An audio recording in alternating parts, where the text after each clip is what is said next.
Hi there. I'd like to check in. Check-in isn't until 3 p.m., sir. But it's 2:30. If you'd like, we have an early check-in program. For an extra $35, we can get you in a room right away. All right, how about this? How about you just let me have the room? Unless, of course, you prefer I change into my suit right here at the front desk. Do you live, eat, and sleep the hotel industry? Looking to brush up on your game? You've come to the right place. Welcome to No Vacancy, the hospitality industry's #1 podcast, with your host, Glenn Hausman. Hey, everybody, and welcome back to No Vacancy. I am Glenn Hausman, your intrepid host, and I am so delighted that you are here today. Man, I am so excited. You know, I've been home for a little bit now. I've got a week or two off between road trips, and it's given me the opportunity to really sit back and reflect about what's going on in the conference scene. We're going to talk a little bit about what some of the secrets that we have in the world of conferences out there and how we kind of network and work with each other. But first, I want to thank everybody for listening again and say, who do I have on the show today? I got the one and only Dave Eisen, Editor-in-Chief of Hotel Management, joining me again. How are you, sir?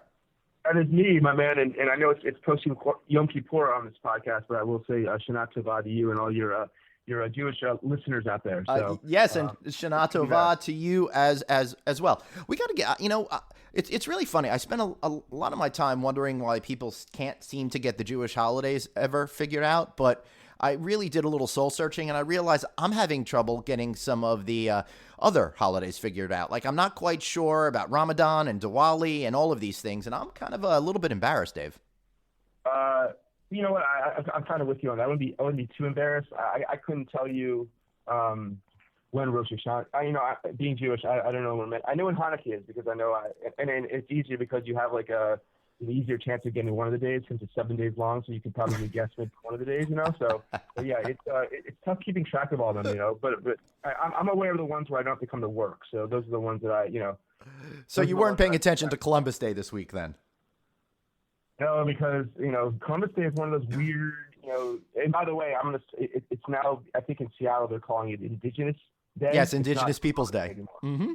Indigenous Peoples Day. Yeah, I think I might go with that. It's like. We've really become a pretty. It's amazing how society's become so politically correct over the years since I was a youth. And I know when we were younger. I mean, you look at. I was watching, the Blue Jays play. They start playing the Indians the Cleveland Indians in a playoff in the American League Championship Series, and the Toronto Blue Jays radio guy, mm-hmm. he will not use the word Indians to refer to the Cleveland baseball. What does he call them? What does he call them? Like the Clevelands or something? Maybe the Clevelanders, the Cleveland no names. I don't know what he'll call, but he will steer. And there's other, I come from Washington, and I'm a big Washington Redskins fan. Right. And they're that's another team mascot that people won't use the word Redskins. So it's a different society than the one I grew up in. So it's strange how in Washington they changed the Washington Bullets to the Washington Wizards, but they leave the Redskins alone.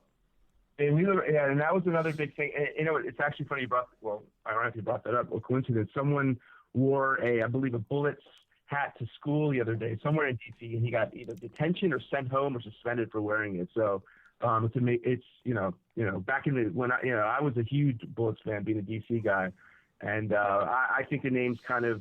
I guess I thought it was innocuous, but. Being, DC, when I was growing up, was kind of what they called the, murder capital of the world, or the U.S. Yep. So having the name Bullets in the as the franchise name, I can understand it, though. Although I was saddened when they went to the Wizards because I have no idea what that has to do with Washington, D.C., but what are you going to do, right? Yeah, it would have been better if they had some sort of political connotation, at least, to it. That would have been fun. Oh, that was... Yes, this was all pre-Trump also. So yes, many, many decades. It's probably been 20 plus years already since they changed to Wizards, right? It's been a long time for sure, but yeah. I'm still partial to the old Capitol Center in Landover, Maryland, and the Washington Bullets. That's what I grew up on, but times change. I used to go to see those games because I went to the University of Maryland College Park in the late 80s, early 90s. It was the Bullets in Landover. It was great. I used to love going to those games. Yeah, well, times change, but the team still stinks right now. So, well, at least they're consistent. So we got that going on. All right. So I want to thank Dave for being here, and I want to be sure that you guys are reading my columns twice a week in Hotel Management Magazine. You can find those either in the print edition once a month or at hotelmanagement.net. And be sure to follow me at Traveling Glenn on Twitter and Instagram, and I'll let you know when new articles are up and when new podcasts are posted.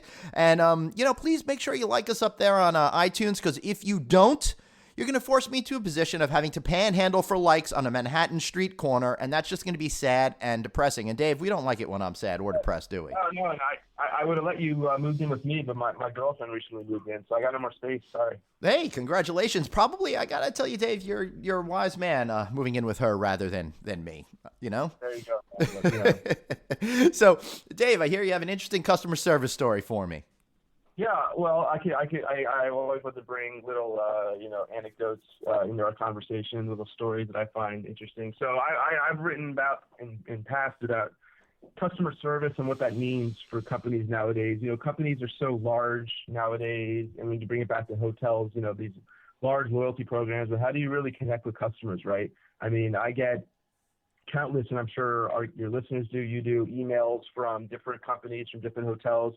And, you know, they're not personal. They're not bespoke. You can tell it's kind of one of those mass emails, and they go right to your trash bin, you know. So this is interesting. The other day, I was in need of a new belt, right? And being a particular kind of gentleman I am, I like to have I was looking for a nice leather belt, right? So well, you're much more focused on fashion than I am, and I'm always a little bit jealous that you're able to put together those outfits. I'm really incapable in that. Maybe you could school me one day. Much obliged. I will show you the ways, my man, anytime. Thank you. But like most Americans or most people, I like to kind of shop around and see what's out there, blah blah kind of thing. So anyway, I was looking for a particular belt, excuse me, and the brand. I can tell you the brand. It's called Filson. They're a great purveyor of goods. I think they're based in the Pacific Northwest. They have they make great flannel shirts. They make great bags, leather, all that kind of stuff. Anyway. So I'm shopping around, and of course, I like to find a good deal. I found this particular belt for like $35 cheaper than I've seen it on other, e-commerce websites. Wow, that's a huge difference. Huge difference. So I'm thinking, all right, I hope it's real, first of all, and that kind of thing. But I look at the website; it looks bona fide to me. So I'm like, what the heck? So I go ahead and I order it. Okay. So, and I'm happy. I got this great belt, for at a cost that's a lot cheaper than what I saw before. Get home around, whatever. I work long hours, Glenn, as you know. So I was home, well late into the night, going through my day. So I get a phone call, and I'm on my cell phone, and it's a number I don't recognize. I'm about to send it to voicemail, but for whatever reason, I answer the phone, and I say hello.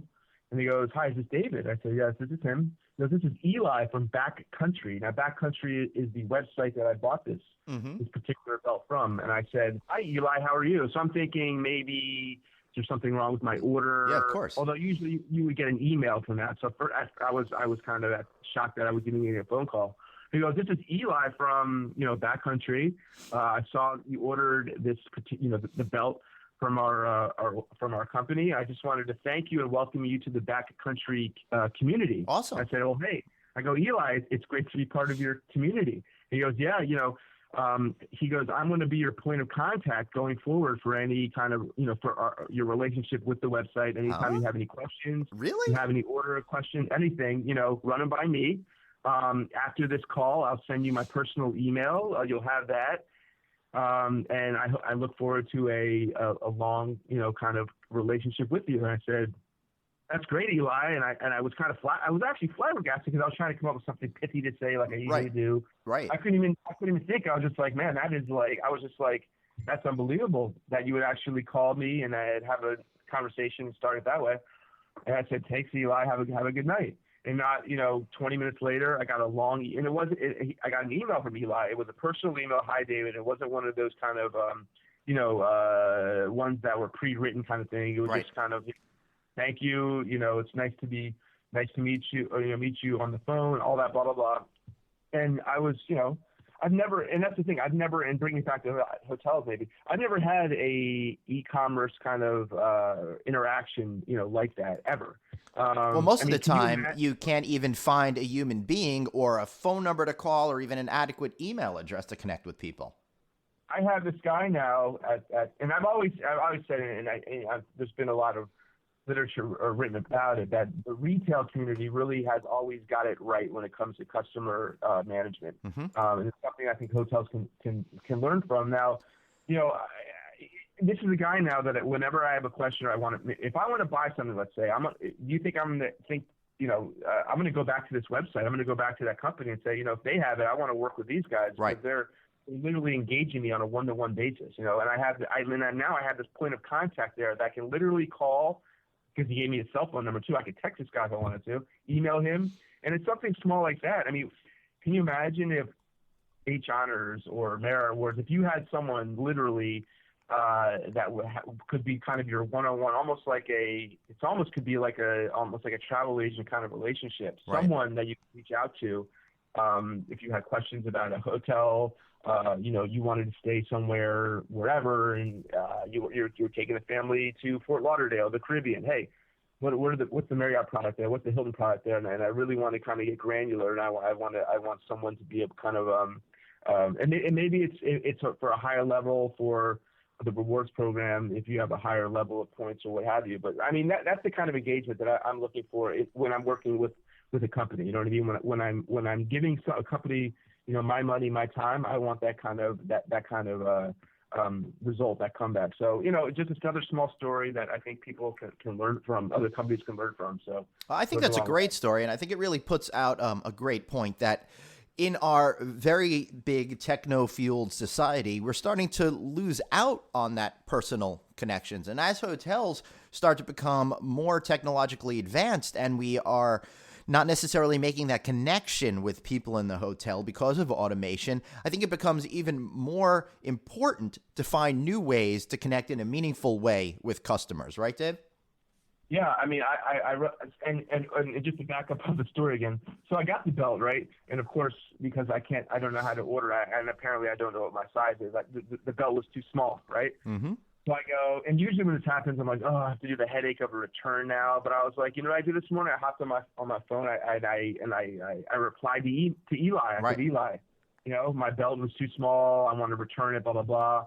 But I wrote him back, and I was like, thank you for the call and email. And I was like, I wrote him, I said, it's nice to see that e-commerce hasn't gone completely e. And that's what I said, Yeah. There's that engagement. It's not just all electronic, particularly with this company.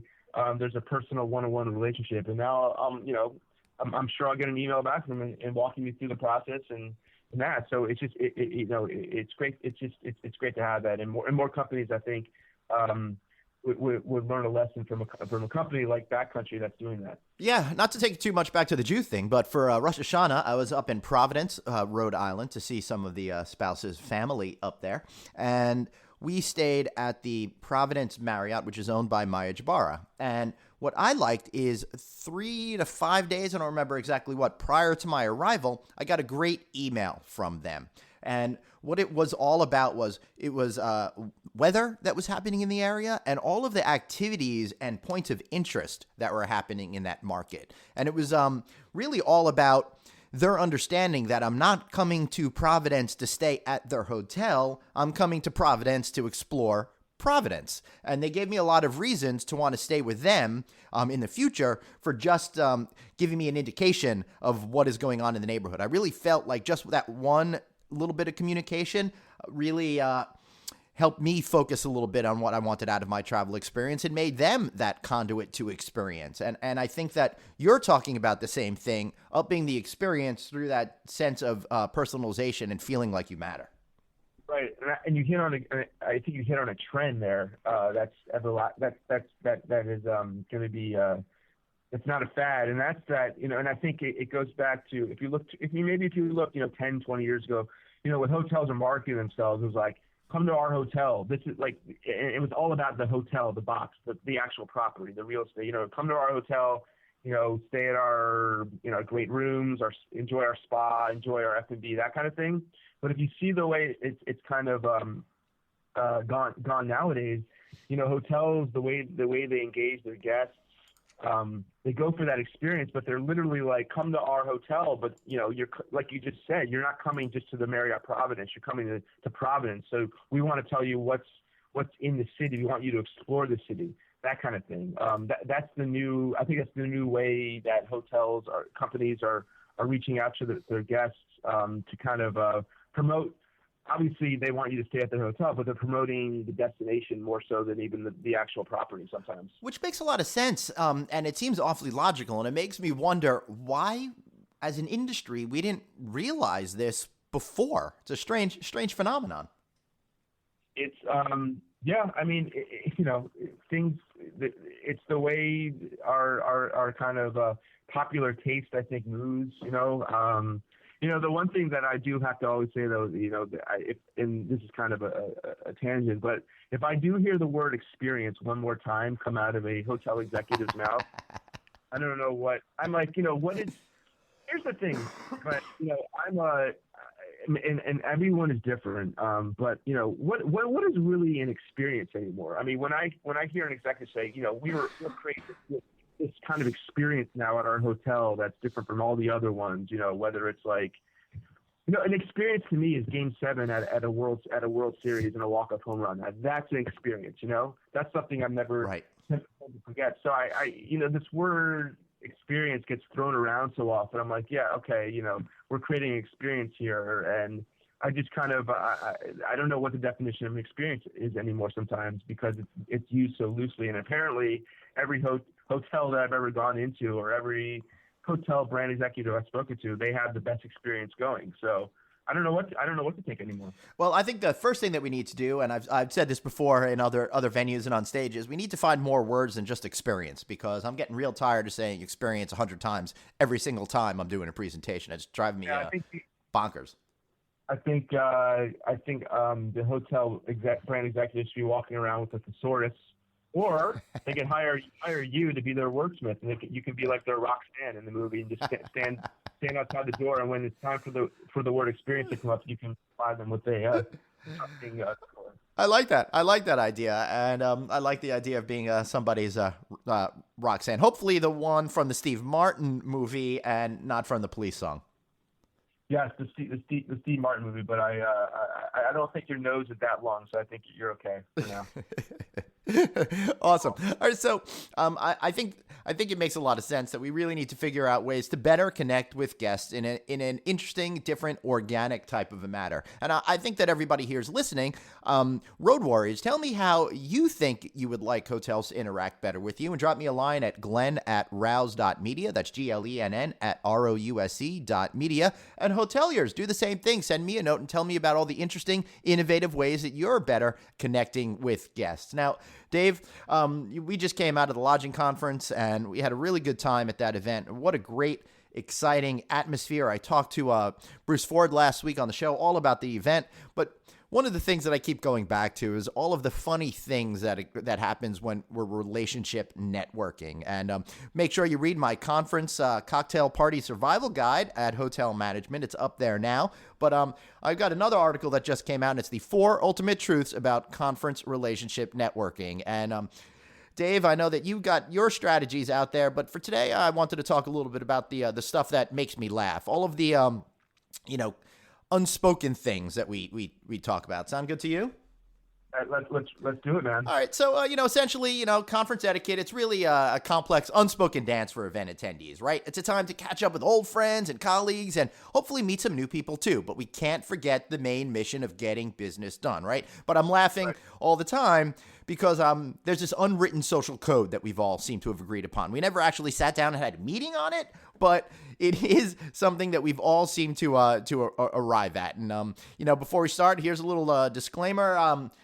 Dave and I have never done any of these things ever. We're just making them up. There's we're much more serious than this. But my favorite thing is that one time hello, Dave. When you kind of see somebody, you got those different level of relationships. Me and you, we hang out frequently for an event together. But there are all of those people that we've decided that a one-time quick hello to each other is fine. So you just say hello, and then the rest of the time you just kind of ignore each other. Maybe you do a requisite head nod when walking past each other, but mostly you can just have permission to ignore them. Is that something that you found out there? Well, absolutely. I mean, just to bring it back, when we go to these conferences, it's hundreds and hundreds of people there walking around. Now, yeah, and the head nod is one of my favorite ones. I mean, it kind of exudes so much. It's kind of like that, acknowledging the person there on a one-on-one level amongst a sea of people that are there. It works well. Sometimes, if it's someone I know, and the other thing is there's always, you'll do the one-time hello, but it's always, you have some really people there, a good relationship, you'll do the walk through the hallway, maybe give them a fist bump, that kind of thing, a head nod. It's just kind of an acknowledgement that, hey, man, I see you there. Yep. You see me. We're good. We don't need to have a long conversation right now. I know you do you, I'll do me, and we'll leave it at the nod. And sometimes the other move is I like to do the Isaac from Love Boat finger pointing. Hey, man, I see you. Yeah. I know you. You do that one, okay? You give a little like a wink too. Well, yes. Usually they work together, but that I gotta tell you, Dave, you gotta only pull that under special occasions. Like usually, I never do it to a woman, but always to a guy that I've had some sort of fun personal interactions with before. So there is a higher level of intimacy there. But, that's not the formal business kind of move. And that just kind of is like, hey, we're on the same team here. Yeah, it's kind of like that wink of acknowledgement and knowing, we've had our good times together after hours kind of thing, right. At some party, and like we're winking as opposed to like I know something that you know too. It's kind of like you guys are both inside, like it's an inside joke. You guys both know you're both in on it. So right. I got you. Exactly. My next favorite move is the I don't see you move. Perhaps you're late to an event or you haven't had a chance for that formal hello with somebody yet. So you simply pretend that they're not in your plane of sight, that you don't see them. And I know this happens all the time. Just walking from the main building at the Biltmore into where the registration area is for the conference, you're always walking back and forth to those people. And it's very funny how in that particular corridor, you seem to just not even acknowledge people. And I see that happening at events all the time. You guilty of that one too? Dude, that's my move. And I can even take it a step further. You could do the I don't see you. How about the I don't hear you? I've had that before where I've actually had people call out my name and I don't hear you, man. I mean, I hear you, but I don't hear you. I've used that before. Obviously, I won't say with whom, but I've gone to that move before. And it's usually when I'm in a hurry and I need to go somewhere, you know what I mean? Because you want to, the one thing great about this conference is you have all these friends there. But if you stop for every single kind of, a stop and chat kind of thing, you would never get to a meeting or anything like that. I mean, if you remember the whole Curb Your Enthusiasm, which I hope they do another season on, which I'm hearing with Larry David, he has one of those kind of encounters where he doesn't want to do the stop and chat kind of thing. So he kind of just, sloughs it off. He walks by some guy that obviously the guy wanted to have a stop and chat, but he didn't. Right. Just there's so much human behavior is just, there's so much going on with it. So yeah, but the I don't see you, the I don't hear you, right. Playing dumb. Yeah, that's one of my patented moves. Well, that explains a lot. Now I understand when I'm calling Dave, exactly. And I'm ignored. I know exactly what's happening. All right, I'll try not to take it too personal. But I think in the end that even though you're doing it, they are complicit in doing it back to you. And I am sure they are relieved to have to take a moment for this weird polite etiquette thing either. Well, for me, come on, man. Everyone wants to talk to me, so no one does all that right. thing to me. I should have personalized that and said I acknowledge nobody really wants to talk to me, and they're relieved that they don't have to. Exactly. All right. Then there's the other one, the just faking it. It's like, I'm sorry, I have no recollection of exactly who you are, but, it's really not my fault. Malcolm Gladwell told us about how it's hard to really get to know more than 150 people in a meaningful way, right? And you and me, we're out there, we're probably on our 5,000th person, right? And I don't want to be embarrassed. I don't want to embarrass you that I don't really remember who you are. I know I should know you, so I'm just going to pretend I know who you are and just kind of fake it the entire time. Yeah, this is a big one, and this happens to me probably too many times. I think I'm at a point in my life where I need to be like eating like 20 tablets of ginseng a day to improve my memory. But I get the whole, someone comes up to me, they wave hi, and then I go into this kind of mode where I'm like, I don't know who you are. Obviously, I should know who you are because you know me. But I do this I fake it well. I'm like, hey, what's up, man? It's great, so good to see you again. How's business? Blah blah blah. And then we'll have like the 3-minute, 4-minute chat, and then I literally turn around, and if there's someone there, someone else, like, I have no idea who that was. And this happens many occasions. It's kind of, and the worst part is you have to kind of. And this is you really do have to like fake it when you're within the conversation, because you're like, I don't know what company you're from, hopefully the hope is they jog your memory somehow, like, oh, remember that kind of thing. And then you can kind of have a more meaningful discussion and at least kind of know what you're talking about. But yeah, that just faking a one, you have to, that's an art form though. You have to really be good with that one, really show that you got to come off being authentic and not fake when you're doing it. So it's a tough one to do. It is, but you can master it if you try. And for guys like you and me, I don't want this to sound like it's hubris or anything like that. But a lot more people know who we are than they are because we're a little bit more visible in our roles within the industry. It's kind of our job to have everybody know who we are. We're on stage a lot. We're doing these presentations, so. It's, I think, more common when you're speaking to a room of 500 people for them to know who you are than you're being able to remember who those 500 people are. Oh, yeah, that's true. I mean, for a guy like you, man, you're on stage all the time. You're like the Ryan Seacrest of the hospitality industry, you know what I'm saying? So, like, you have to, people know your face, they know your voice. You're I don't know how you even get through a conference, how you get more than 10 yards, Right. Well, thank you for not calling me the Brian Dunkelman of the hotel industry. I appreciate that. Who? The Brian Dunkelman? Brian Dunkelman. He was Ryan Seacrest's co-host the first season of American Idol, which I guess proves my point. Yeah. Wow, dude, that's some good. You just dropped some knowledge there. Well, you could always expect timely and on-point references here at the No Vacancy podcast. So, to wrap up this one last part with the just faking it, when I do figure out who you are, I swear in the moment that I am going to remember who you are next time. And honestly, Dave, I really believe it. And then 30 seconds later, I can't retain that information anymore. It's really embarrassing.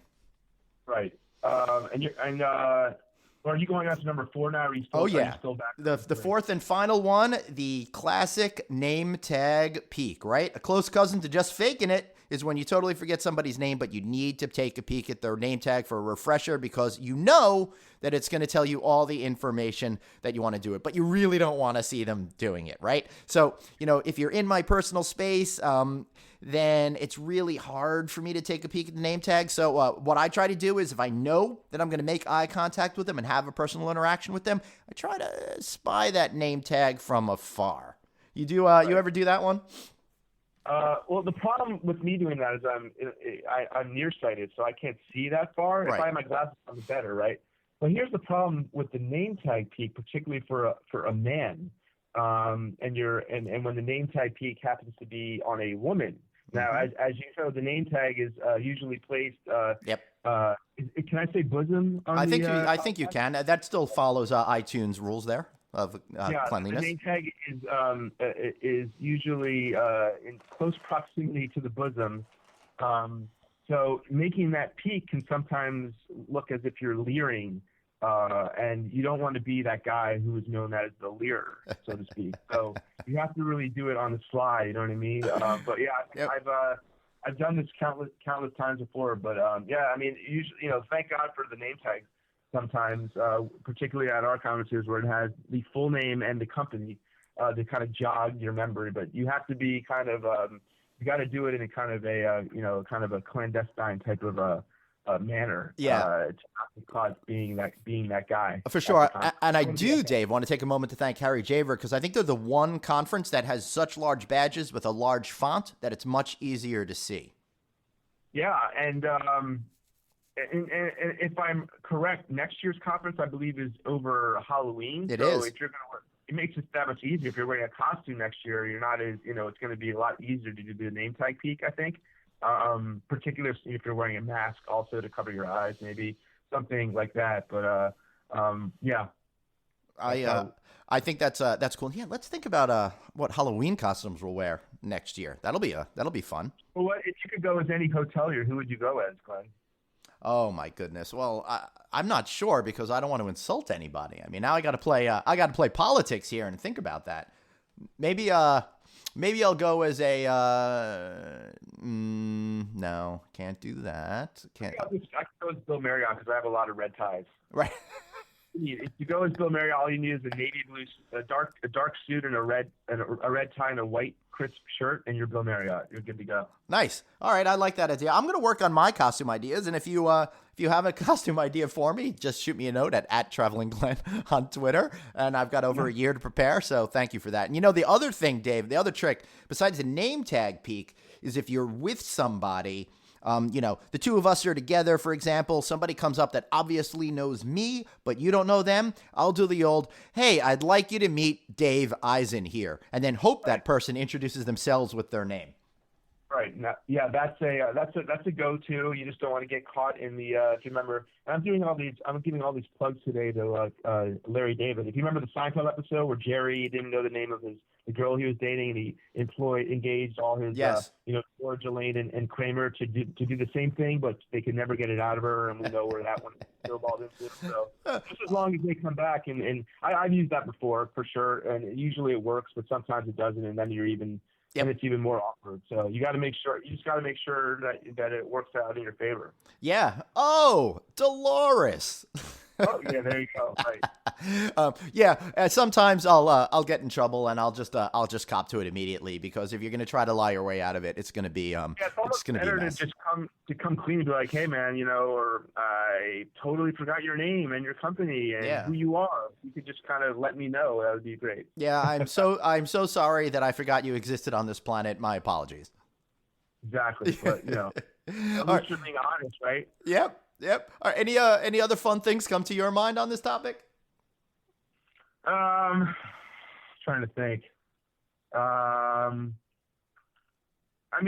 There's also the kind of, you talked about the I don't see you kind of thing. There's also you see them and you kind of dodge them before they see you. Oh yeah, that's a good move. I do that all the time. Yeah, I pulled that before. You see someone maybe that you don't want to talk to, or maybe you owe them something or something like that. You have to do the dodge, and it's tough in these social situations, depending how big the room is, how many people are there. You know, but you kind of have to take out your own. You got to keep that third eye on them and know where they are, just so that you're not gonna, bump into them or run into them. I've used that one before. I think I'm giving your audience they're gonna think I'm some kind of introvert. I don't want to talk. No, Dave. This is why we said at the beginning of this conversation that neither you and I have done any of these things. It's just stuff that we've observed other people doing on the road. Right. Yeah, it's all hypothetical. Yes. It's stuff that I get it. Yeah. Right. Well, yeah. That's the other one I can think of that I've seen someone do before, not myself. Well, let me turn that negative into a positive because sometimes I want to have a real conversation with that particular person. I have a mission to achieve with that particular person. And I know if it happens right here and then, the result won't come out in the way that I want. Either there's not going to be enough time for me to do what I need to accomplish, or we're in a social situation where I can't get the mission accomplished, or I can tell that they're probably not receptive at that moment. So there is reasons to do that. That's harmless, I think. Let me, and I just thought of another one that's not on here, but we could talk about. Well, how about the fact when you start engaging in a conversation, like how long until you can say, and how do you break it off? It's so awkward. You're talking there for with one person for a good maybe 5 minutes, right? How do you end the conversation? How do you exit from this conversation? That is an art form, because it's very awkward. You just be like, well, good to see you, and just walk away. Yep. You have to kind of there's a nuance to it. You have to kind of finesse it. I don't know if you have any kind of go-to lines maybe that you use to kind of exit the conversation. I've yet to come up with something really, really good in that realm. Well, I'd recommend everyone reading my conference cocktail party survival guide at Hotel Management. And in that, I say always get out of a conversation on a laugh. If you drop a good joke and everybody laughs, that's your perfect time to exit. Oh, that's another Seinfeld one. George Costanza, Leaving a Laugh. Oh, yes. I totally forgot about that. I don't want everyone thinking I copied that one, but yeah, absolutely. There you go. There's always a Seinfeld, something from Seinfeld to explain every situation in life. So. It's absolutely unbelievable. And one situation that we're going to need to fully investigate is what's happening down there in Puerto Rico. And Dave, I got a chance to speak with Milton Segarra, and he runs the Puerto Rico Convention and Visitors Bureau. And following this conversation, I've got a really in-depth conversation where we explore how he's dealing with the financial hardships that Puerto Rico is having, the Zika virus, and all of these things coming out of left field that are making their job more difficult. I'm a big supporter of what's going on in Puerto Rico, so when you hear the conversation, understand that I do want them to be successful, and hopefully my straight journalism does come through at the same time. Have you been thinking about what's going on in Puerto Rico at all, Dave? You know what, Glenn? I've not been thinking about what's going on in Puerto Rico. Well, I think then you should just listen to the next half of the show. I don't miss any parts of the show. I listen to you cover to cover, Dave. Well, thank you so much. I appreciate it. Even if you're lying to me, I'm gonna accept that as pure, unadulterated fact. Dave, before we sign off and go to commercial break, how can people find you? Give us a little plug for yourself. Sure. I like to engage on Twitter. My Twitter handle is David Eisen3. That's the number 3. Or you can email me, DEISEN at questex.com, QUESTEX.com. Great. And mind you, guys, we've talked about this before. It's not that he's the third most important Dave Eisen. It's one of his favorite numbers. So that's why he's number 3, but he's always number 1 in my book. Dave, I want to thank you for being here. Always a pleasure, Glenn. Great. And we'll have Dave back next month. And I want to thank all of you guys for listening. And remember, hit me up at glenn@rouse.media, or you can find me on Twitter, Instagram, and everywhere else on social media, either under my name or at Traveling Glenn. Thanks for listening, and we'll be right back after this message. Have a question for your host, Glenn? Tweet him now at Traveling Glenn. No Vacancy, the hospitality industry's #1 podcast. We'll be right back.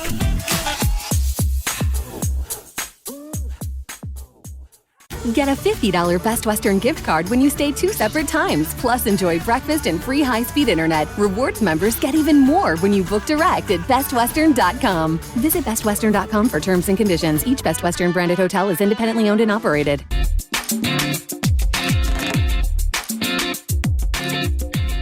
Hey, everybody, and welcome back to the podcast. Thank you so much for listening again and making it through the commercial interruption. Very sorry for that, but hey, somebody's got to pay their bills.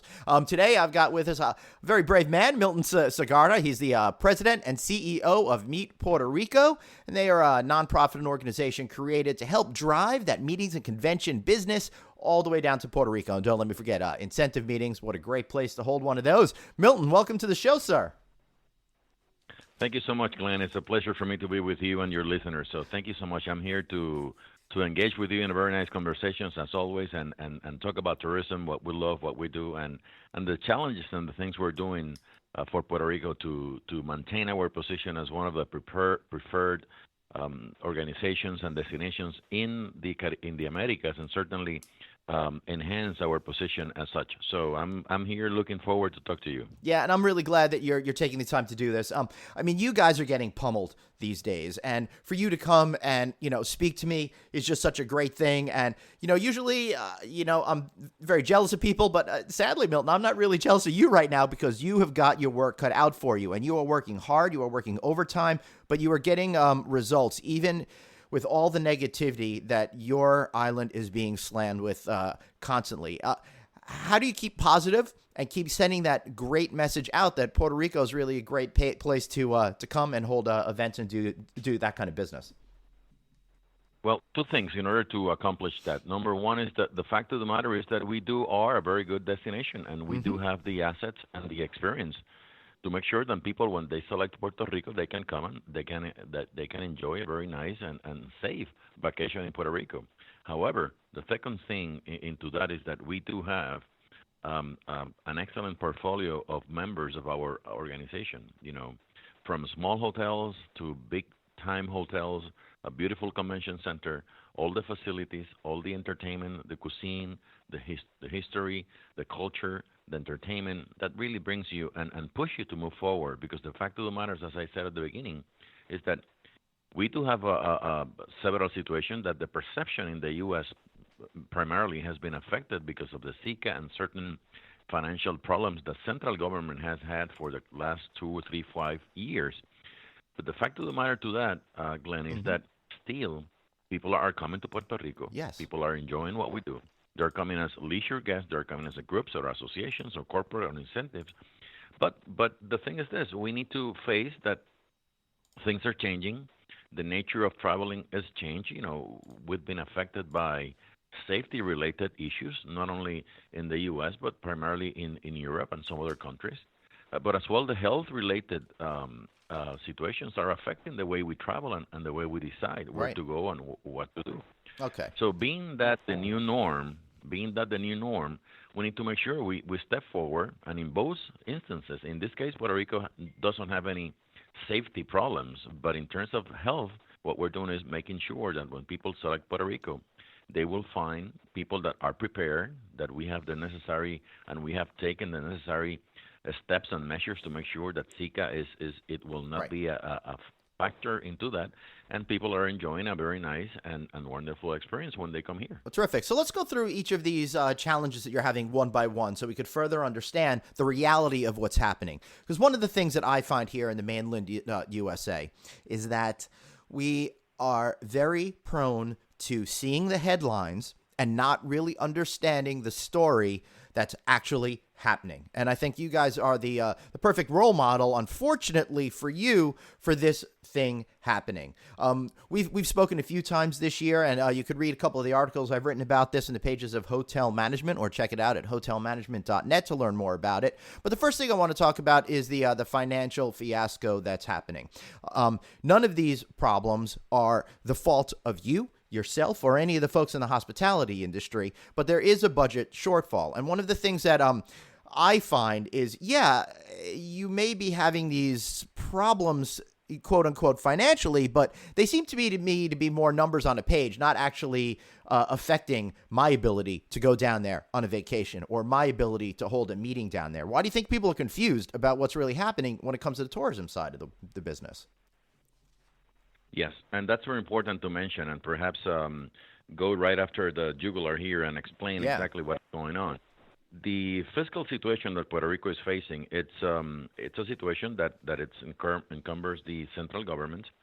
There has been a couple of decades in which perhaps the level of debt that has been created for Puerto Rico, now it's at some point that it's in excess of $69 billion, and certainly that poses a situation to the central government main budget and funding.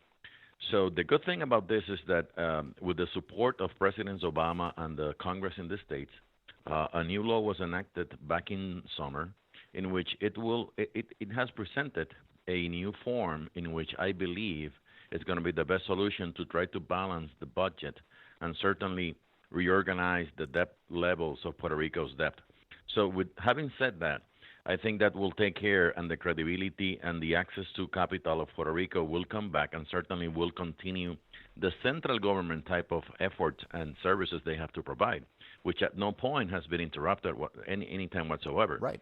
Having said that, it's very important to say that in the same period, and this is the facts that are important that people know, so specifically the meeting planners and the association travel directors that are thinking if they will come to Puerto Rico or not.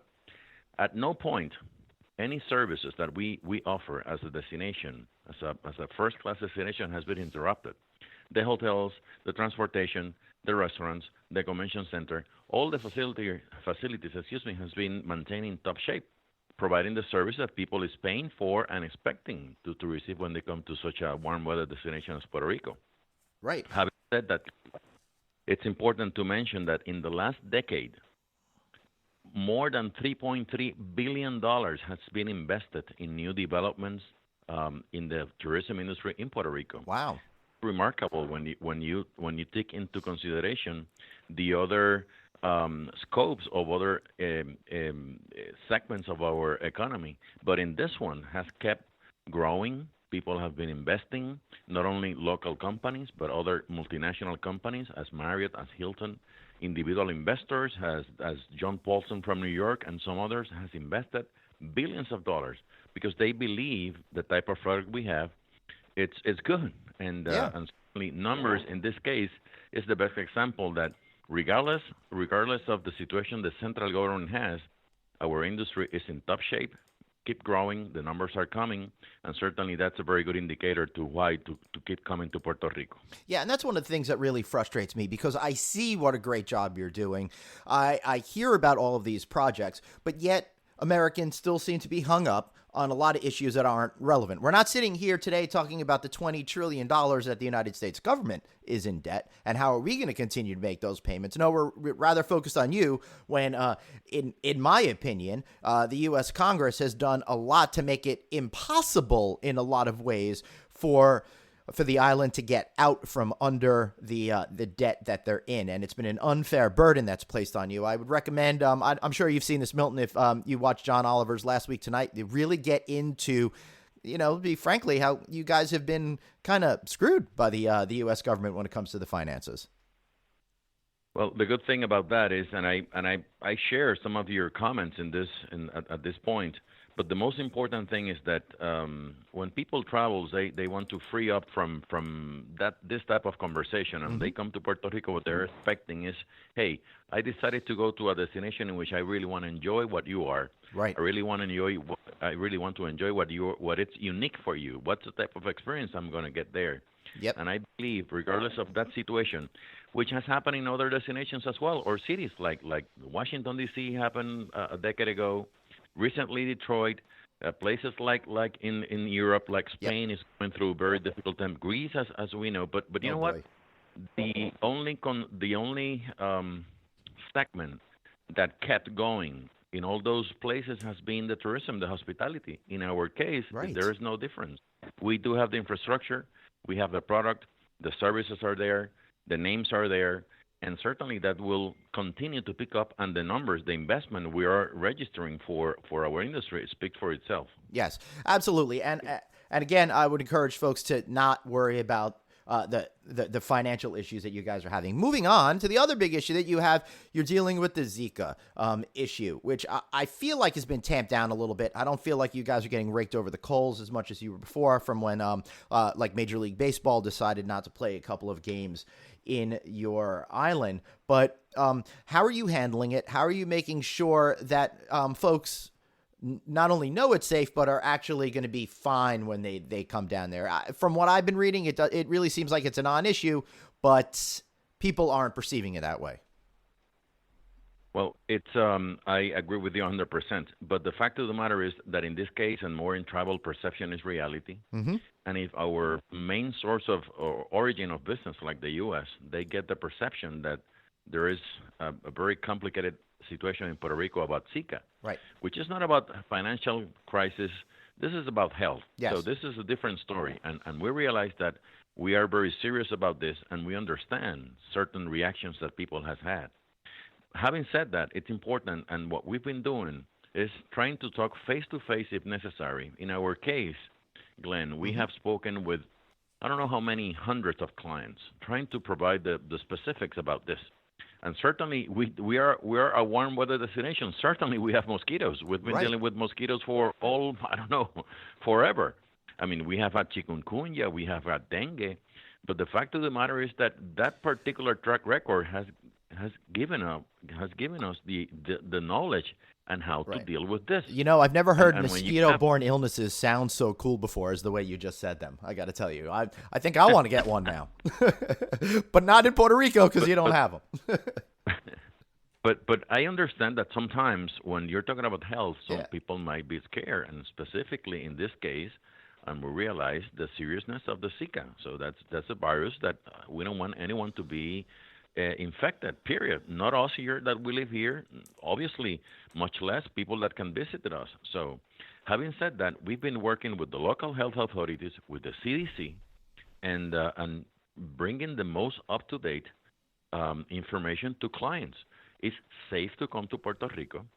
the only specific gender and part of the population that should reconsider is if you're pregnant, women that are pregnant, or if you are trying to get pregnant. And that's something that has been a very scientific-based recommendation that we're following as presented to us by the CDC and the local health authority.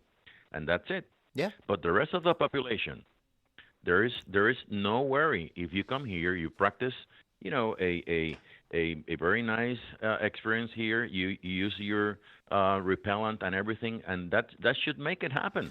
It should, Period. and that should be enough. But we're focused on this weird sensationalistic news culture now, where everything is always to the nth degree. If you look back on the Summer Olympics, you would think that everyone was going to go down there and get injected with Zika, but I didn't hear of one case that came out of Brazil. Now the attention seems to be focused more on Miami, and I'm not really hearing much, maybe one or two, and I have not heard of anything at all from Puerto Rico. At some point, when this started, Glenn, back in March, maybe late February, beginning of March of this year, the CDC made some specific, very strong comments about the forecast of the Zika in Puerto Rico. And at some point, they said that perhaps 25% of our population will be infected. And the fact of the matter that didn't happen that way. As a matter of fact, less than half of 1 point of our population has been infected with Zika. So that again, we've been able to, in conjunction with the U.S. authorities, with the CDC, and local, we've been able to manage and control the virus. However, talking about numbers, and these are the facts about this. From the March to September window, which is pretty much when we have, I call this like the Zika period, Right. We had in excess, exactly 132 groups that came to Puerto Rico. 211,000 attendees. You want to know how many of them were infected with Zika virus? I'm gonna guess Zero. I was gonna say it's somewhere between 0 and none. Right. Nada. Yeah. Nada. So the thing is that we've been able to control and make sure that when people come here, we educate them how to enjoy the destination, and nothing has happened. So those are the facts. Those are the numbers. We will continue engaging any valid concern, and I understand that. I'm a citizen as well. I live here. I don't want to get infected. I don't want my daughter to be infected. I don't want any visitor to get infected. So that's why we're taking all the necessary steps locally and in conjunction with the CDC to make sure it's a safe vacation to come to Puerto Rico. It's a safe time to come and enjoy the group and enjoy a very nice association group or incentive or corporate meeting. We're open for business. People can come. Nothing is going to happen. And I agree. And I really want to see folks go down to Puerto Rico, support them. They really do need your help. They need your love right now, and they need your business. And speaking of the business side, how are the airlines reacting to this? What's the lift into Puerto Rico like these days? I feel like last time we talked, it was actually on the rise. Yeah, and continue to be that way. Main airlines from the U.S. has maintained the frequencies and the flights to Puerto Rico. As a matter of fact, they have added. We're coming into very soon the high season. They normally add flights to Puerto Rico. But besides, we have seen new airlines covering routes from South America, like Avianca. From Spain, we have Air Europa and Iberia that are flying again to Puerto Rico. Terrific. So what we're seeing is that besides the fact that there was a financial crisis, and obviously we just spoke about Zika, the demand for the destination has leveled to a certain point that airlines hasn't been forced to take out flights out of Puerto Rico or take out the entire company out of Puerto Rico. On the contrary, we have seen more airlines flying, and on top of that, what we're seeing is that the airline industry is growing, but as well, the cruise ships are coming. Last year we had like close to 1.5 million visitors by cruise ships. That's a phenomenal number. That's terrific. And it is, and the forecast is that for next year, that number should be in excess of 1.6 million. So more ships are coming, more airlines are coming, hotels are coming in, new rooms into the destination, new experiences, new things to do. So that's why it's so important to have this type of conversation. Yeah. That you and I and certainly people I that think are so listening too, to but you, like Milton, this is part of the conversation where I already know a lot of the things, but I want my listeners to hear about why it's so cool to go there. What are some of the things that make it different? I happen to like Old San Juan. It just feels really historic to me. The fort there is pretty cool. The narrow streets are really awesome to me as a New York guy. It's such a cool place, and I love that the cruise ships can come in and spend a day in a real culturally of the place relevant type of atmosphere, and that's kind of what I feel like it with a trip to Puerto Rico. I get a sense of the atmosphere there, and plus I get to have some really good mofongo, which is always I'm a fan of. Absolutely. Well, let me tell you, prior to arriving to Puerto Rico, I can tell you, access to Puerto Rico, it's really easy from the main and the most important gateways from the States. There are most probably direct flights coming Here out in New York, of the piece of main cake. gateways. From New York to San Juan is 3 hours and a half, 3:45, depending on the time. So it's a short flight to come to Puerto Rico. From Miami, we're talking about approximately 2 hours, 1 hour 45 minutes. From Houston, it's 4 hours 15, 4 hours 30 minutes. So it's not that far. So you get here, direct flights. You don't need a passport to come here. Once you get here, it's all the security agencies are here, from Homeland Security, FBI. All of them are here. All the healthcare agencies are here. CDC, the Human Services, and the local authorities are here to protect every single visitors. So you're coming home. You're getting to a place where you can feel safe. So, and once you go beyond that particular level of the travel, that you need to make sure you're going to a safe place, then you get to Puerto Rico. You get in good time. You enjoy your day. The day of your arrival is most probably a half day or perhaps a full day if you're coming in the morning, so you don't lose a day traveling. And then you get to your hotel, which is going to be maybe from 10 to 15 minutes from the airport. As simple as that, right in front of the beach, and very close to Old San Juan. And let me start by going to Old San Juan, because the fact of the matter, this is a phenomenal place. And it gives you immediately the counterbalance between the metropole and the vibe of San Juan as a culture, as a destination, in conjunction with a 500-year-old town right in front of the ocean at the entrance of the San Juan Bay. And will give you a complete contrast about what you could do here. And once you feel that, then you have a full island to discover, the ecotourism activities that we have, the nature and adventure, that type of things, the entertainment, the music, the food, will provide you with a very different experience. Right. And that's precisely what we're trying to focus. You're coming to Puerto Rico. You can come into a very nice convention center, maybe an activity of 10,000 people, and you will enjoy the convention center, which is a beautiful asset and a beautiful place that we have. But in top of that, and perhaps the most important, is that you will enjoy a phenomenal experience. A convention center, and I'm sure there's plenty, hundreds of them in the States, beautiful places, I'm sure they are.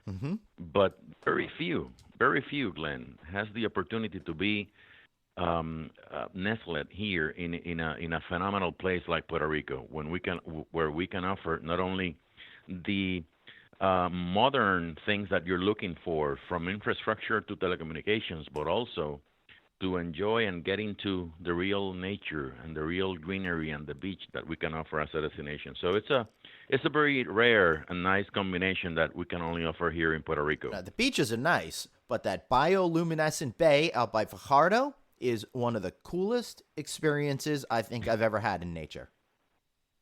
It's a beautiful one. It's, if you're staying in San Juan, it's around 45-minute drive from San Juan. You get there, experts will be waiting for you. It's a very safe and secure type of tour in your own kayak, maybe 2 people per kayak, and enjoy the beautiful of that bay. Yeah. It's one of the Puerto Rico has, of the 5 bioluminescent bays that are existing in the world, Puerto Rico has 3. Wow. And one of them is the one that you just mentioned in the East Coast in Fajardo, which is a beautiful town. Love it. And very close to that one. It's so wild. You go out there in the dark and you're going through a very narrow little part of the river to get to the open bay, and it's so neat. And the closer you get, then all of a sudden you see that bioluminescent stuff happening. And when you get out into the bay and you pull the water off the kayak, it like glows, and you put it on your hand and the glowing goes down your arms. It's like such a wild and fascinating thing to be such a part of nature. And if you go when there's a new moon or just not a lot of light in the sky, it becomes even more incredible. Definitely a bucket list thing for me. I think about that as much as the time I went on the Great Wall of China. It was just that awesome and interesting and different for me. Thank you so much for including us in that category. Also, if I may, Glenn, once you finish with nature, I mean, you could come and enjoy some about, the salsa and the rhythms and entertainment and gastronomy. And why not? If you want to really taste good rum, and certainly the Puerto Rican rum is one of the best in the world, you could go to the Bacardi distillery and do a nice tour and do a very nice tasting of the rums and all the beautiful facilities on how rum is made in here in Puerto Rico. Which, by the way, and if I may, the reason why the rums of Puerto Rico are so nice is because by law it has to remain aged at least for 1 year in a barrel. So it's not that in 3 months the rum is ready and let's get it into the marketplace. It has to be at least 1 year. So that makes a difference about the taste and the quality of the rum that we do here in Puerto Rico. Awesome.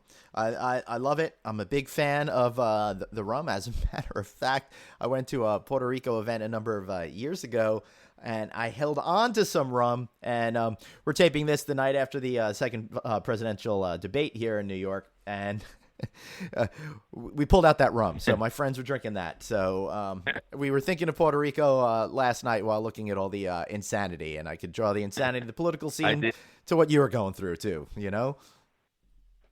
Yeah, actually, the elections here in Puerto Rico are as well the same day as in the States. Obviously not for president, but for the local governor and certain municipalities. So it's a challenging time.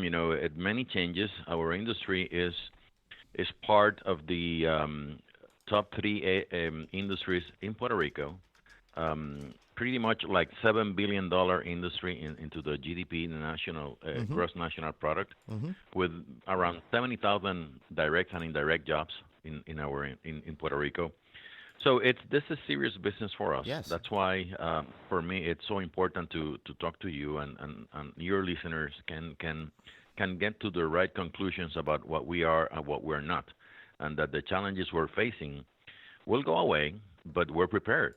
Yeah. And we're taking this very serious, and certainly this is a phenomenal destination. Puerto Rico is good. People can come here and enjoy.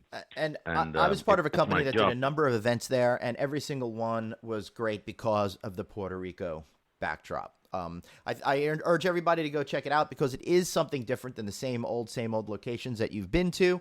It's fun. It's interesting. Plus, I know some people don't even know this, and I have to say, you don't need a passport because it's part of the United States. So it just drives me crazy. Milton, are you guys ever going to vote for statehood or changing the relationships you have with the United States? Because it seems like you're getting shafted there politically a lot of times. Well, traditionally in Puerto Rico, there has been a 50-50 split. Yeah. I would say close to 50-50 between people that support statehood and people that would like to remain with the Commonwealth as it is. Certainly, there has been a political party pushing forward to become a republic, but over years, that hasn't been the most important or the biggest voters. The upcoming elections, I don't think it will decide if Puerto Rico will become or not state number 51. That requires not only the will of the locals here, but as well an act of Congress. And I don't think that as we are right now, it's in the best shape to that become a priority as we speak. So Yeah, in I any can't tech see moment, I them think doing that's what anything. happened. Yeah.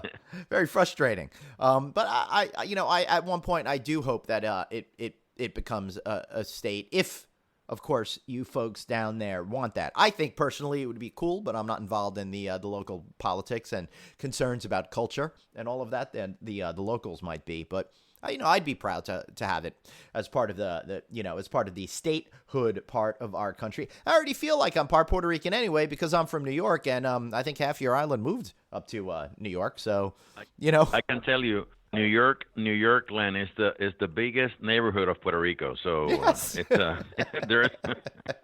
there's like 1 million Puerto Ricans that lives in New York. So I it's know. big. I've been to the Puerto Rican Day Parade many times, especially when I lived in Manhattan. It would end towards the Upper East Side where I lived. It was pretty cool to see all of that pride out there, and I really loved it. Milton, we're starting to run low on time. Any final messages that you have for everybody listening? Well, Glenn, I really want to thank you, first of all, for this opportunity to talk to you. It's a privilege. And I just want to make sure that we understand the concerns anybody could have about Puerto Rico, about the financial crisis, about the Zika. We understand that. We're a serious destination. We take into very seriously that type of concerns that our clients and visitors may have. But I can tell you that we have taken the necessary steps to make sure that in case of the financial crisis, the government, the local one, and the U.S. government has taken care of that. That's it's going to move forward. And regarding Zika, we keep working with the CDC and the local authorities. We have the plan put in motion.